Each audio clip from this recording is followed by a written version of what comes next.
बीडचे तहसीलदार काय झोपा काढतायत का? महसूलचे तुमची जमीन आहे त्याच्यावर मी रिसॉर्ट बांधायला चालू करायचं आणि शेतकऱ्याच्या जमिनीच्या दुसऱ्यांचाच ते काय मोरमो करायचं आणि स्वतःच्या शेतात नेऊन टाकायचं. अरे वागणं कुठनं झालंय बाबा? हे काय? ह्याला काही लिमिटेशन आहेत का नाही? आणि ते दुबे प्रकरण जे आहे ते दुबे प्रकरणामधला आरोपी कोण दाखवलाय? हा नाही नाही नाही कर आहे उंबरकर का हिवरकर का काय तो त्याचे डायरेक्ट आकाश आहेत मेन त्याचे. आणि किती लाखात मिटलंय काय मिटलंय ते बी मला आलंय. येणार आहेत ते लोक मला भेटायला. आणि ज्यांनी परळी शहर सोडलंय त्यांची बी यादी तुम्हाला उद्यापर्यंत देतो मी. परळी शहर सोडून गेलेत ते. आणि कोणाच्या मोक्याच्या जमिनी दिसल्या की डायरेक्ट ही आमचीच म्हणायचं. आणि 200 रुपयाची वस्तू असली की म्हणायची द्या 20 रुपयाला. नाही दिली तर लगेच तिथं हे आमचीच म्हणायचं. ही इतकं वागणं वाईट असतंय काय? हा अरे तुम्ही आम्ही तर 99चे आमदार आहेत आणि 99 पासून आमदार आहेत बाबा. कोणाच्या जमिनीवर जाऊन असं काय आमचंच हे वावर आहे म्हणल्यावर कसं जमायचं? हा हे वागणं कुठलं? ही पद्धत कुठली? अधिकाऱ्यांना बोलण्याची भाषा काय होती त्यांची? काही रेकॉर्डिंग असलं तर जरा व्हायरल करा. हा IAS IPS ला सुद्धा कसं बोलायचं, कलेक्टरला कसं बोलायचं, ह्यांचं बोलणं कसं असतं काय असतं मी खाजगीत सांगेल तुम्हाला. याच्यावर बोललं तर बीड जिल्ह्यामध्ये असले काही लोक बोलत असते. पण पालकमंत्र्यांच्या बाबतीत मी म्हणलं ना, माझे पालकमंत्र्यांच्या बाबतीत की त्यांना एखादा मित्र शिल्लक राहिलाय का? त्यांच्या जवळचे कोण माणसं जवळ राहिलेत? आणि जे खासदार झाले ते बी त्यांचेच मित्र होते ना, सख्या भावासारखे राहत होते. कसं काय गेले ते दुसऱ्या पक्षात? याचं अंतर्मनाला कुठेतरी विचार करून थोडंसं मला वाटतं अंदर खुद के झाक के जरा बघावं ना. तुमचे पहिले तुम्ही असे नव्हते, हे आता ह्या 5 वर्षात असे का वागायला लागले? आणि काय काय चर्चा तुमच्याबद्दल येतात, काय काय नाही, हे जरा लोकांना. एकट्या ती माऊली जी बडबड करते, काय त्यांचं नाव आहे? आजपर्यंत मी कधी म्हणलं नव्हतं. त्या बीडमध्येच राहतात मला वाटतं. हा आणि पिस्तुलाच्या लायसनीला शिफारशी कोणाच्या आहेत? अरे लक्ष्मीपूजनाच्या दिवशी गाड्या पुजताना वर गोळ्या हाणतात तुम्ही. आणि बापाचं लायसन आणि पोरगा पिस्तूल लावतोय. काय चाललंय या बीड जिल्ह्यामध्ये? हा आणि हे लायसन कोणी दिले त्यांना? रद्द करावेत. आणि त्यांच्या माधव जाधवचं काय दोष होता? माधव जाधवच्या क्लिपा बघितल्या नाही का तुम्ही? नमिता मंडळांचं मतदान कशामुळे कमी झालं? माधव जाधवला रटून हाणलंय. आणि गोळ्या ते पोलिसांना काय भाषेत बोलतोय ते बारका पोरगा? मीडियाला दिसत नाही तुम्हाला? तुम्हाला म्हणता येत नाही याच्यावरती? ती क्लिप परत परत दाखवा ना, महाराष्ट्राला दाखवा, जगाला दाखवा. त्या माधव जाधवचं असं वरून तो पोरगा असं बोलतोय कुणाला? पोलिसाला. अरे आम्ही आता 54 वर्षाचे झालो बाबा, 55 वर्षाचं होतो. आजपर्यंत पोलिसांना चुटक्या वाजून आणि फिटक्या वाजून आमची बोलण्याची हिंमत नाही झाली. हा काय नाव आहे ते पोरगा? फड नावाचा काहीतरी. मग तुम्हाला मीडियाला दिसत नाही का? सगळं गोड गोड गोड गोड दिसतंय का बीड जिल्ह्यामध्ये? तुम्ही का त्या क्लिपा टाकल्या नाही? माझा सवाल आहे, चौथा स्तंभ आहे तुम्ही. माझी विनंती आहे तुम्हाला, पाया पडून विनंती आहे की ते दाखवा ना. आणि 40 पोरांवरती गुन्हा दाखल केलाय तिथं 307चा खोटा. ते डॉक्टर कोण आहे परळीचा? देशमुख. आजपर्यंत आयुष्यात कधी कोणाचं झालं नाही. त्याच्या विरोधात अॅट्रॉसिटी 354. खरा घटना आहे का ती? तुम्हीच माणसं पाठवायची, तुम्हीच करायला लावायचं आणि पुन्हा त्याच्या दवाखान्यावर जाऊन हल्ला करायचा. ही मानसिकतेतून ते घटना घडलेली. खरी घटना आहे का ती? आणि किती लोकांचे मर्डर झालेत संगीत दिगोळेपासून आतापर्यंत. हे काल परवाचा सोनवणे का काय ते पोरगा, बबन गीतेचा भाऊ ते आरोपी आहेत त्याच्यात. हा बबन गीते होता का ह्या त्याच्यात, तरी बी त्याचं नाव टाकलं. एक साधा मीडियाने, माझी विनंती आहे बाबा, आम्ही नाही बोललो, परंतु बबन गीते खरंच आरोपी आहे का त्याचा? राजकारणामध्ये विरोधात लोक असतात, अरे आम्हाला बी विरोध करणारे आहेत, पण असं थोडीच आहे की त्याचा एकदम कार्यक्रमच करायचा. यादी आहे माझ्याकडे किती खून झालेत ती, त्याची बी यादी आलीच. उद्या किंवा परवा सांगतो तुम्हाला. परळीत संगीत दिघोळे, किशोर फड, गरजे. आता आमच्या इथे एक नवीनच प्रकार ऐकू आलाय मला, त्याच्यात आता मी पूर्ण माहिती घेतल्याशिवाय बोलणं बरोबर नाही. या आमच्या डोंबरीच्या तलावात का काय आणून टाकलं होतं डेड बॉडी, त्याच्या मागे कोण आहे, हे सगळ्या गोष्टीचा तपास व्हायला पाहिजे ना. एकूण बीड जिल्ह्याची ही परिस्थिती आता बदलण्यासाठी मुख्यमंत्र्यांनी तर निवेदन केलेलं आहे. आता या काय नेमकं उपाययोजना केल्या गेल्या? मुख्यमंत्र्यांनी जे निवेदन केलंय ते तुम्ही जरा नीट अभ्यासा. अतिशय कणखर आणि अतिशय स्पष्ट केलंय. याच्यात मुख्यमंत्री बी आणि उपमुख्यमंत्री बी कोणाला पाठीशी घालणार नाहीत. आणि मुख्यमंत्री जे बोललेत ना, मग मोका, यातच तुम्ही ओळखून घ्यायचं की त्यांची मेंटॅलिटी काय आहे. याच्यात कोणाला काही बक्षिलं जाणार नाही. आणि माझी विनंती आहे तुमच्या माध्यमातून, ज्या ज्या लोकांवरती अन्याय झालेले आहेत, आता हळूहळू लोक यायला लागलेत आमच्याकडं, निवेदने यायला लागलेत, पण पूर्ण त्याची बी माहिती घेतल्याशिवाय आम्ही बी व्हेग स्टेटमेंट करणं बरोबर होणार नाही. परंतु ह्या ज्या काही घटना आहेत, करुण कहाण्या आहेत ह्या बीड जिल्ह्यातल्या, हे जे वागलेले आहेत, मी म्हणलं ना धनंजय मुंडे पूर्वी असे नव्हते, आत्ता कसे झाले, काय होता सतून काय झाला सतू, अशी परिस्थिती तुमची आली साहेब. काय आणि याद्या देतो आता मग तुम्हाला प्रत्येकाच्या शिफ्टिंगच्या. परळीहून लोक उठत आहेत, अंबाजोगाईला जातात, पुण्याला राहायला जातात, मुंबईला गेले, सगळे घरदार सोडून जय हिंद जय महाराष्ट्र झालाय. हे माहित होत नाही का एक्स गार्डियनला? ना तुम्ही म्हणला की बजरंग सोनवणे ते कुणाचे मित्र होते, तसं ज्यांच्याबद्दल तुम्ही बोलताय ते तुमचे पण मित्र होते? माझे बी मित्र होते ना, परंतु बदलले ना. मी काय होतास तू काय झालास, काही काळापासून बदललेत ना. अरे मी अजून सांगेल ना, पूर्ण डाटा माझ्याकडे आलाय ना. कोणाचे बी बदनामी करायची, कुणाला राजकारणात संपायचं, कसं संपवायचं, माझ्या व्यक्तिगत बाबतीत सुद्धा माझ्या कानावर आलंय. जे माझ्या कुटुंबाच्या बाबतीमध्ये काही घडलंय त्याच्या बाबतीमध्ये सुद्धा. पण मोबाईल नंबर, कोणाच्या फोनवरून कोणत्या दिवशी कुठं फोन गेला याच्या सहित सगळी माहिती देतो मी तुम्हाला. हा जे काही पुरावे आता तुम्ही दाखवत आहे, जे परळीचे झालेले कांड, हे निवडणुकीच्या आधी तुमच्या हातात होते का? नव्हते. निवडणूक झाल्यानंतर ते पुरावे? हे निवडणूक नाही, संतोष देशमुखचा ज्या पद्धतीने खून केला गेला, जी पद्धत आहे, पटली का तुम्हाला? ज्याला हार्ट आहे त्या कोणत्या माणसाला पटणार? तरी तुमचे सोशल मीडियावर तर हम तुम्हारे साथ है, हमारा अमका है, हमारा तमका है. अरे काय, आता मला वाटतं बरंच मोकार स्टेटमेंट झाल्यापासून बरेच फेसबुक व्हॉट्सअपवरून डिलीट व्हायला लागलेत. माझ्या कानावर जे येतंय आकांचं बरंच डिलीट व्हायला लागले. या संतोष देशमुखांच्या खून प्रकरणामध्ये आता बीड जिल्ह्यामध्ये संतोष देशमुखला मी ओळखत पण नव्हतो बिचाराला बरं का. फक्त मला मनाला काय लागलं, संतोष हांगे माजी जिल्हा परिषद सदस्य यांनी मला माहिती दिली. कालच्या लोकसभेला वातावरण काय झालं आपल्या जिल्ह्यामध्ये ते माहीत होत.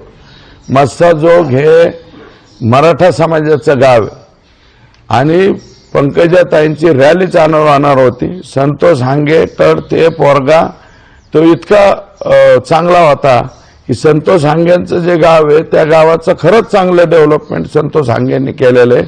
ते बघायला सुद्धा तो सारखा सारखा जायचा. संतोष दादा मी काय करू, माझ्या गावाचं डेव्हलपमेंट करायचं आहे, कोणत्या योजनेतनं पैसे आणायचे, काय आणायचे.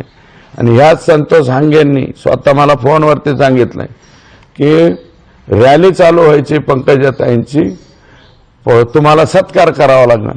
तर ते अख्खं गाव म्हणत होतं की सत्कार करायचा नाही त्यांचा पंकजाताईंचा.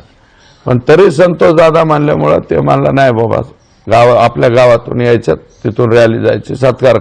या संतोष देशमुखनी पंकजाताईंचा सत्कार केलेला आहे लोकसभेच्या वेळेस.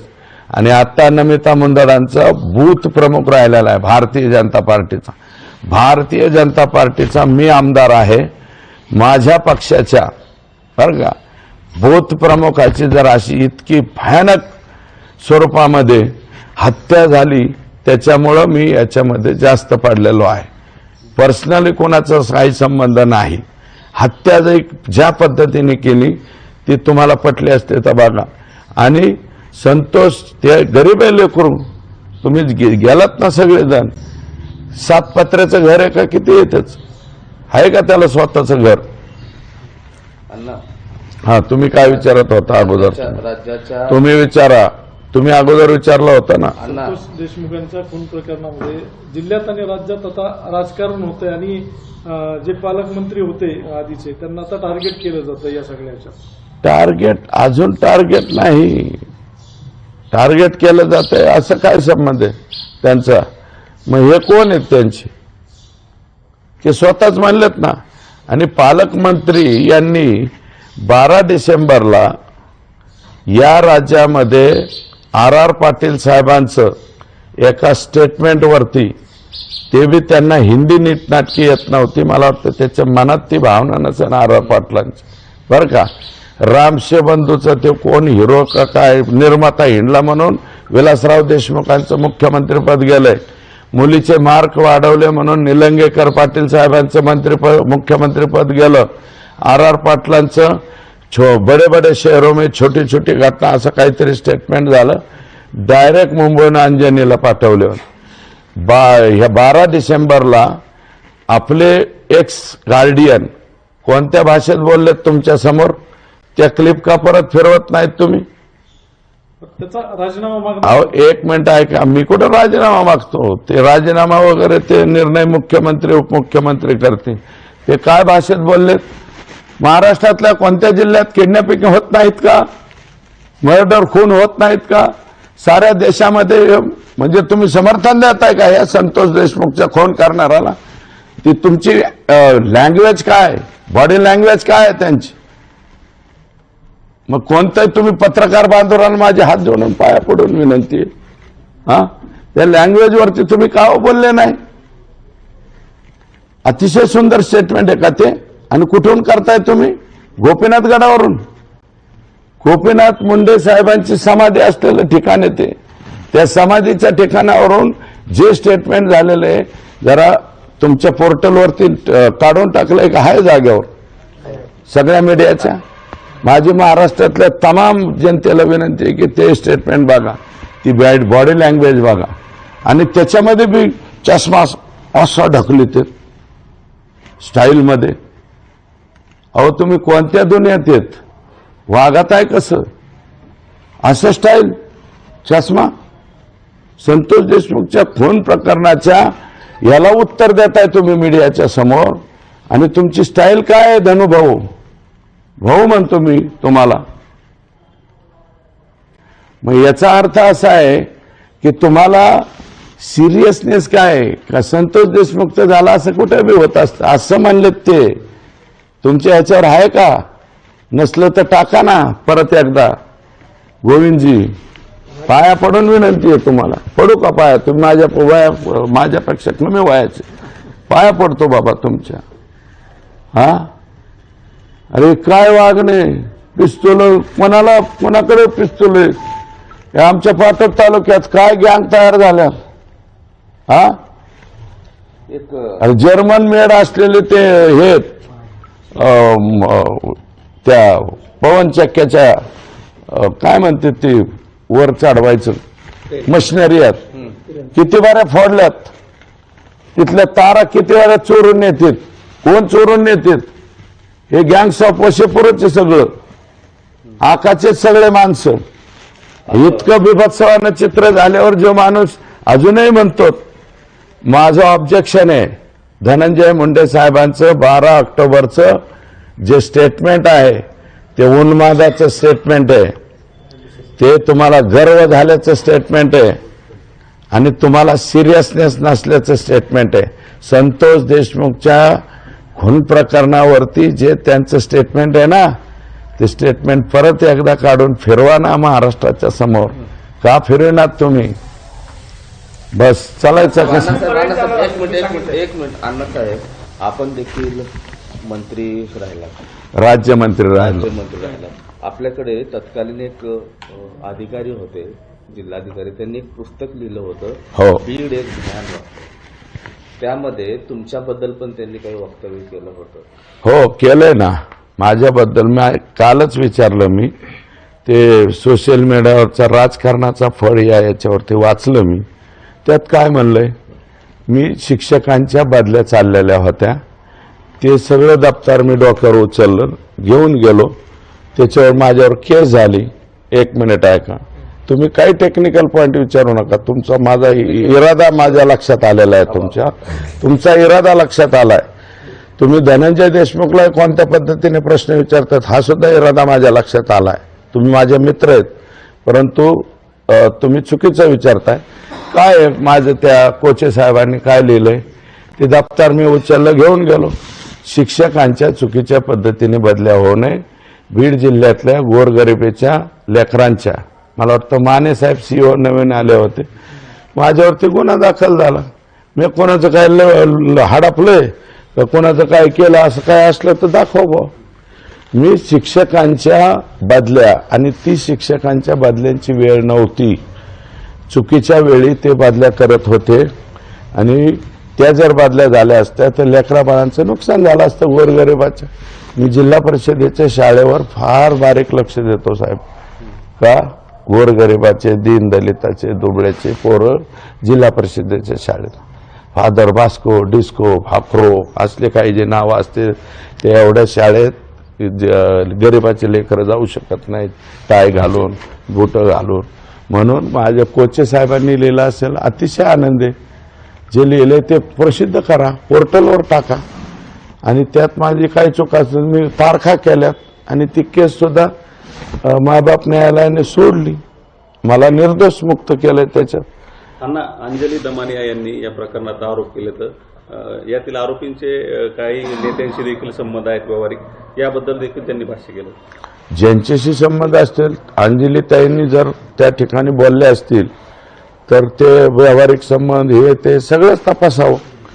कोणाचे व्यावहारिक संबंध आहेत, काय आहेत. अहो लय गमती आहेत. ते लातूरचे ह्याचे बियाणींची पतसंस्था कोणती, राजस्थानी मल्टीस्टेट, तिथे आत्ता माझ्या कानावर आलं, तो तपास तिथल्या LCB-कडे होता. तिथला काढून तिथल्या SP-नी UOW का ढकलला. का ढकलला? सोमय्या मुंडे का कोण नावाचे SP आहेत ना, त्यांचे बी डॉक्युमेंट माझ्याकडे येत आहेत. आता राजस्थानी मल्टीस्टेट चांगली चालली होती, काही अडचण नव्हती.